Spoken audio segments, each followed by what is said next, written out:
seul moyen que j'ai trouvé pour les empêcher de me tuer. C'est une grave erreur que vous faites là. Mais moins grave que la vôtre. Je le crains.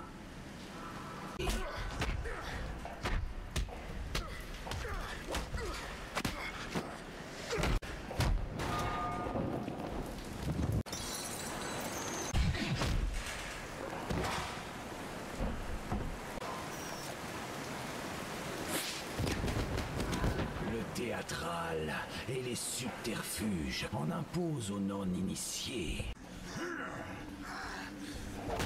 Les ténèbres te trahissent, car elles sont ma chose.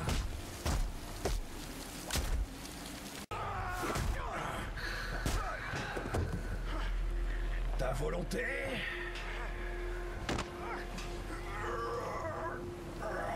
ou ton corps?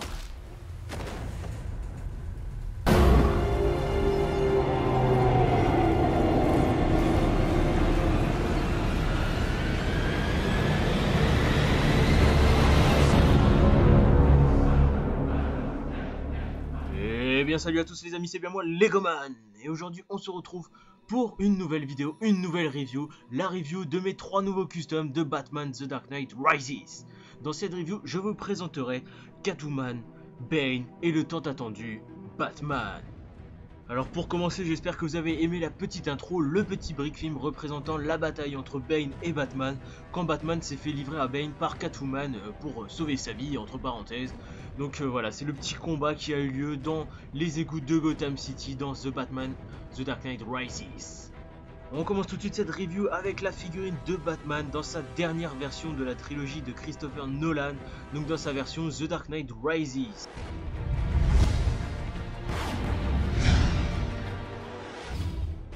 Alors pour cette figurine, petite innovation, petit progrès pour la science des customs, c'est que j'ai réussi à faire un torse complètement en pâte fimo, ce qui donne un aspect vraiment musculatoire au torse Lego, donc ce qui rajoute vraiment un aspect vraiment plus musclé, voilà, au torse du Lego, au lieu qu'il soit simplement droit, rectiligne et que ce soit simplement un bloc de plastique.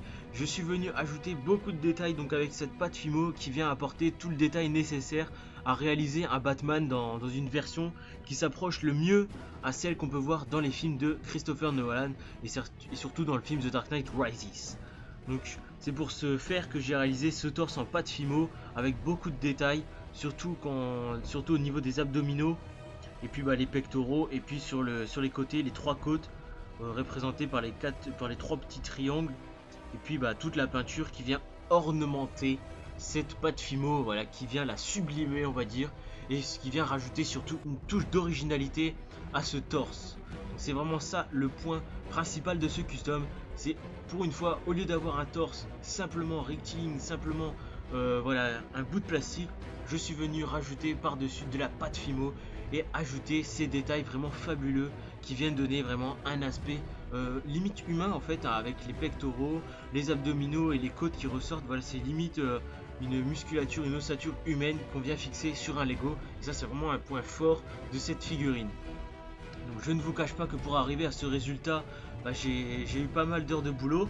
Donc là vous pouvez voir les 2-3 images de making of de cette figurine avec un bloc de fimo que je suis venu modeler pour à la fin ressortir avec ces magnifiques détails que par la suite j'ai fait chauffer au micro-ondes avec un petit fond d'eau, le corps plongé dans un liquide et puis donc de l'eau, parce qu'un autre liquide, je sais pas vraiment les réactions que ça peut donner à la chaleur.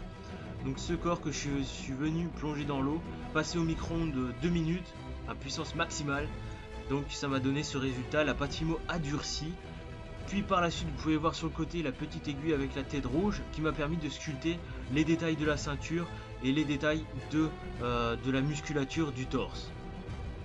Donc ça donne vraiment un résultat assez badass, assez épique. Et sur ma chaîne franchement on n'avait jamais vu ça depuis le début de ma chaîne. C'est vraiment une innovation comme je vous l'ai dit. Et je suis assez fier de ce résultat et aussi fier de vous le présenter. Donc pour ce qui est du torse, c'est tout ce que je peux vous dire. Après, il a été repeint et il y a eu des détails qui ont été fournis. L'emblème, le symbole de Batman, lui, a été repeint en décolle puis recollé. Et il a été appliqué aussi, bien sûr, un vernis bicouche. c'est-à-dire qu'il y a eu un vernis mat et un vernis brillant. Donc à l'intérieur des détails, on peut voir le vernis mat. Donc aussi sur le symbole, c'est un vernis mat. Et les autres ornementures, c'est du vernis brillant. Donc les dessus de côte et tout ça, c'est brillant. Je vais vous faire un petit schéma pour vous expliquer ce qui est brillant et ce qui est mat. Donc ça permet vraiment d'apporter un bicouche et encore un peu plus de réalisme. Donc une fois qu'on a passé le torse, on a les jambes. Donc les jambes qui ont été faites aussi avec un peu de pâte Fimo pour représenter les genouillères de notre Batman. Donc avec des espèces de petites débuts de flèches. Donc les ornementures qui sont en forme de flèches. Quand je les vois, ça me fait penser au symbole d'Assassin's Creed. Donc c'est un peu ça le but de ces genouillères. Elles sont inspirées de ça.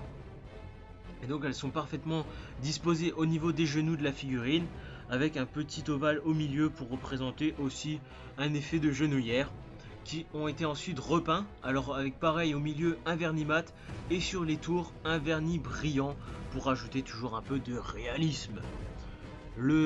En dessous de cette pâte Fimo, on a des décolles qui ont été repeints pour représenter les différentes ornementures des jambes, avec sur les côtés et au milieu des jambes un espèce de tissu imitation carbone que j'ai placé dans des points stratégiques, toujours un petit schéma pour représenter un peu ça, avec ce tissu carbone qui vient ajouter beaucoup de réalisme à cette figurine, et ce qui vient nous amener à sortir un peu des customs assez habituels que je peux vous proposer.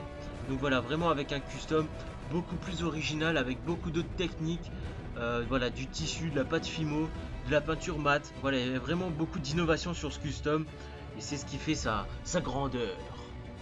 Malgré que ça soit une petite figurine, voilà, on essaye de lui donner un peu de grandeur.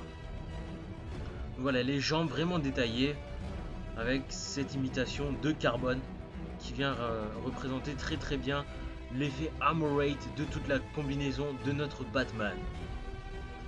Donc pour ce qui est des bras, eh bien c'est toujours de la pâte Fimo pour les épaulettes, et pour les griffes qu'on voit sur le début du bras de Batman. Donc c'est toujours de la pâte Fimo qui a été repeint aussi en bicouche, avec un vernis brillant pour le haut de l'épaulette et un vernis mat pour le dessous de l'épaulette, et avec aussi une petite lanière de tissu carbone, voilà, pour donner toujours un aspect de réalisme. Donc pour les petites griffes qu'il y a sur le côté des bras, c'est tout simplement une languette, une plaquette, voilà, une plaquette de médicaments qu'on peut trouver dans les boîtes de médicaments. Il y a toujours une petite languette, une petite plaquette en alu, donc avec des espèces de dessins imprimés dessus, forgés dessus, assez sympathiques, qui représentent des petits quadrillages. Donc ça, je l'ai repris, je l'ai collé, et ça m'a donné ces magnifiques petites griffes emblématiques du costume de Batman, qui lui permettent de griffer ses ennemis, de s'accrocher aux parois. Voilà, c'est vraiment utile pour lui. C'est vraiment un outil d'attaque, et ça représente toujours un effet d'armure à notre Batman en Lego, pour toujours représenter cela de façon le plus fidèle possible à la représentation de Christopher Nolan dans les films The Dark Knight Rises. Donc voilà pour les bras, c'est assez détaillé.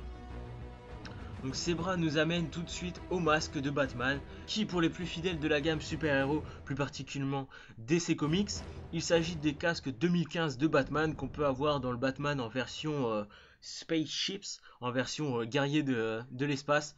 Donc c'est cette version du casque en argenté que j'ai refait en pâte Fimo, avec des oreilles de chauve-souris beaucoup plus développées, beaucoup plus grandes, qui viennent apporter plus de réalisme comme d'habitude. Et ce que j'ai voulu garder avec ce masque, c'est les traits du visage assez agressifs comparé aux autres masques. Et puis c'était toujours dans la lignée de faire, il y a eu 3 casques qui ont été proposés par Lego, avec donc 3 versions différentes. Donc la version assez ancienne des années 2008 il me semble, la version 2012, 2010, limite 2014, et là on arrive vraiment avec cette version 2015. Donc on arrive vraiment dans cette perspective de toujours approprier chaque masque à chaque version du costume. C'est dans ce cas que pour le premier costume donc de Batman Begins, je vous ai présenté la première version du masque. Pour la deuxième, avec Batman The Dark Knight, la deuxième version du masque. Et pour notre version de The Dark Knight Rises, ben on a la troisième version du masque de Batman. Donc avec cette version de 2015 que j'ai un peu customisé, avec des traits encore un peu plus agressifs au-dessus des yeux, des oreilles de chauve-souris beaucoup plus grandes, et surtout le point caractéristique de ce masque customisé, c'est que le menton a été refermé. Voilà, sur le masque de 2015, le menton est ouvert et là je l'ai refermé, donc c'est pour toujours du réalisme et voilà, que ça soit le mieux approprié aux versions officielles des films de The Dark Knight. Donc ça rend assez bien sur ce custom. Et petit dernier point aussi, nous avons les petites touches de vernis mat au-dessus des arcades et des oreilles de chauve-souris. Voilà, toujours en vernis mat pour ajouter toujours un peu plus de contraste entre le vernis brillant, le vernis mat, et ajouter un peu plus de détails. Pareil au niveau de la nuque, ça a été reverni plutôt en vernis mat. Pour finir sur cette figurine, je vais vous présenter la cape qui est aussi custom, donc avec une cape originale de Batman qui a été ensuite ornementée par toujours le petit tissu carbone qui donne cet aspect carbonisé, non pas carbonisé, mais cet aspect carbone à cette cape, donc pour un aspect un peu plus armored. Voir aussi que sur cette cape, les arches ont été revernies en vernis mat pour toujours plus de réalisme. Voilà pour cette figurine de Batman, c'est tout ce que je pouvais vous dire sur sa création, sur sa réalisation et sur ses ornementations. Voilà, on continue avec la figurine de Bane.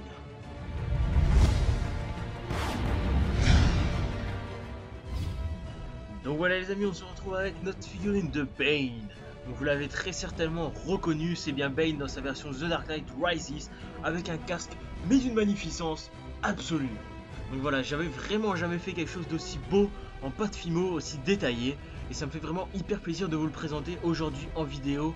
Et c'est vraiment super ce que j'ai réalisé à faire sur cette tête assez simple de clone. Non, c'est même pas un clone, c'est une tête d'Indiana Jones, il me semble, les officiers, les soldats d'Indiana Jones, que j'ai réussi à ornementer avec cette pâte fimo et à réaliser un magnifique masque de Bane qui est vraiment emblématique de ce personnage, quoi. Déjà que ce personnage est assez emblématique, mais là vraiment de lui faire un casque aussi détaillé en Lego, c'est vraiment vous pouvez pas faire mieux, je pense, en tout cas pour ma part. Donc ce casque qui a été réalisé en pâte fimo, avec ensuite qui a été aussi chauffé par le micro-ondes à 2 minutes à puissance maximum, voilà, dans un petit récipient d'eau. La pâte a bien durci, ce qui m'a permis de la repeindre tout en noir, puis ensuite de rajouter les détails avec toujours mon aiguille fétiche, donc les lanières qui viennent soutenir le câble de respiration du masque de Bane, voilà, avec 2-3 détails en brun et tout ça. On a aussi des bouts des bouts de tiges en acier qui ont été coupés très précisément et collés sur le masque pour donner les tuyaux respiratoires du masque de Batman, ce qui fait rappeler un peu le masque respiratoire de Dark Vador. Voilà, c'est vraiment un aspect vraiment emblématique de cette figurine, donc ce masque respiratoire qui vient s'adapter parfaitement à notre tête de soldier d'Indiana Jones. C'est vraiment de la customisation pure et dure, et avec un casque magnifique en pâte fimo. Voilà, je suis vraiment hyper fier d'avoir réussi à réaliser quelque chose de ce genre, avec un magnifique vernis qui a été disposé sur la figurine qui vient rajouter encore plus de réalisme. Au niveau des oreilles, c'est l'appareil auditif de Bane qui est représenté par les 2-3 pièces argentées. On a encore du tissu imitation carbone qui vient apporter toujours plus de réalisme à notre figurine. Voilà, vraiment un magnifique casque, hein. Les images parlent d'elles-mêmes. C'est tout simplement un casque en pâte fimo avec des détails. Voilà. Pour le torse de notre Bane, c'est un décolle repeint puis reverni puis collé comme d'habitude. Donc repeint assez minutieusement par mes soins, voilà, avec des couleurs plutôt originales comme du kaki, du brun, du rouge. Voilà, vraiment un aspect assez armé, assez military, assez militaire. Et puis ces pectoraux qui ressortent au niveau du cou de Bane, voilà, qui viennent lui rajouter de la musculature et de la prestance face à ses ennemis. Et donc voilà, vraiment un décolle très bien repeint. Pareil pour le dos, Donc ce sont des décals que j'ai réalisé moi-même à partir des figurines officielles de Lego. Donc avec Gimp, j'ai réussi à réaliser ces petits décals. Donc pareil pour le dos. Voilà, c'est vraiment assez fidèle à celle du film. Donc aussi gros point caractéristique de ce custom, ce sont les jambes qui sont dans un effet pantalon militaire, un peu froissé, un peu militaire, voilà, avec des genouillères qui n'ont pas été repeintes mais qui ont été laissées couleur d'imprimerie en fait. Avec voilà, je n'ai pas repeint, j'ai juste repeint les petits traits noirs et après j'ai laissé la couleur que l'imprimante m'a donnée.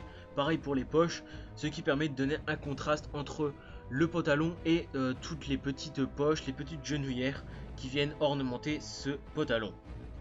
Donc aussi on a les grosses bottes de Bane en brun, en kaki beige même, et les petits points dorés qui représentent les boutons et les lacets de Bane. Donc avec une semelle aussi kaki il me semble. Voilà, ça fait vraiment pas mal de détails. Une petite ceinture aussi peint à la main. Voilà, qui rajoute vraiment beaucoup de détails. Pour les bras de Bane, on voit aussi de la musculature que j'ai ajoutée avec ma peinture couleur chair. Une couleur chair plus prononcée que la chair qu'on peut voir sur les Lego. Et donc ça permet de faire vraiment de la musculature et beaucoup de détails musculatoires pour une figurine. On a aussi le petit bracelet fait à partir de menottes que j'ai ensuite refait avec de la pâte Fimo repeint, puis avec 2-3 sangles qui viennent faire une espèce de sangle sur le poignet de Bane, sans doute pour mettre des patates un peu plus violentes à ses ennemis. Donc voilà, c'est tout pour cette figurine de Bane qui est à mon sens assez détaillée, assez fournie en détails et assez réaliste, avec la peinture sur le masque qui vient vraiment l'enluminer, on va dire, le magnifier. Voilà, c'est vraiment extra ce boulot que j'ai réussi à faire. Voilà, n'hésitez vraiment pas à me dire dans les commentaires ce que vous en pensez, ça me fera vraiment hyper plaisir. Et on va terminer ce review avec la figure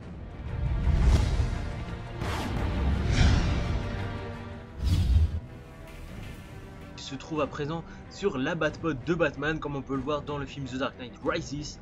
Donc voilà, c'est vraiment une scène emblématique hein, où Catwoman chaparde la Batpod de Batman. Donc là c'est pour ça que je l'ai représenté sur cette Batpod. Vous aurez dans quelques temps le review de la Batpod ainsi que du Tumblr et de la Bat. Donc c'est une vidéo qui ne va pas tarder à arriver. Et en attendant, je vais vous présenter séparément la figurine de Catwoman. Alors cette figurine de Catwoman, elle a été réalisée à partir d'un corps noir, d'une tête assez basique de Layla, donc dans les Lego Star Wars, et une coupe de cheveux avec une couette, il me semble. Ouais, c'est bien une couette. Qui viennent représenter assez fidèlement toujours la figurine de Catwoman. Donc Catwoman, la chapardeuse, la voleuse, voilà, qui a été représentée ici en Lego par ma part, avec un décolle pour le torse que j'ai repeint, que j'ai reverni, puis que j'ai collé. Donc on voit assez bien la poitrine de Catwoman assez proéminente. Voilà, c'était sur le décolle, je l'ai repeint. Maintenant que je la regarde, c'est vrai qu'elle a une poitrine assez importante, mais c'est pas non plus trop choquant. Voilà, faut vraiment s'y attarder. Et le point fort de ce torse, c'est que je l'ai réalisé de façon à ce qu'on reconnaisse que ce soit un torse de femme. C'est pour ça qu'on peut voir les poignées d'amour, les hanches de la femme qui sont dessinées, qui sont plutôt sculptées sur un torse original de Lego. Donc j'ai réalisé cette prouesse, on va dire, avec donc une lime à ongles, voilà, un petit cutter, et ce qui m'a permis de donner ce galbe au corps de Lego et qu'on puisse reconnaître du premier coup d'œil que ce Lego est une femme, donc avec ses poignées d'amour, ses hanches qui viennent voilà vraiment donner cet aspect féminin à ce torse. Donc pour le dos, c'est aussi un décolle repeint, et puis une petite ceinture multifonction, une fermeture éclair. Voilà, pas vraiment détaillé pour ce torse, mais voilà, c'est vraiment cet aspect féminin avec ses hanches sculptées sur un torse qui viennent donner toutes les détails à cette figurine.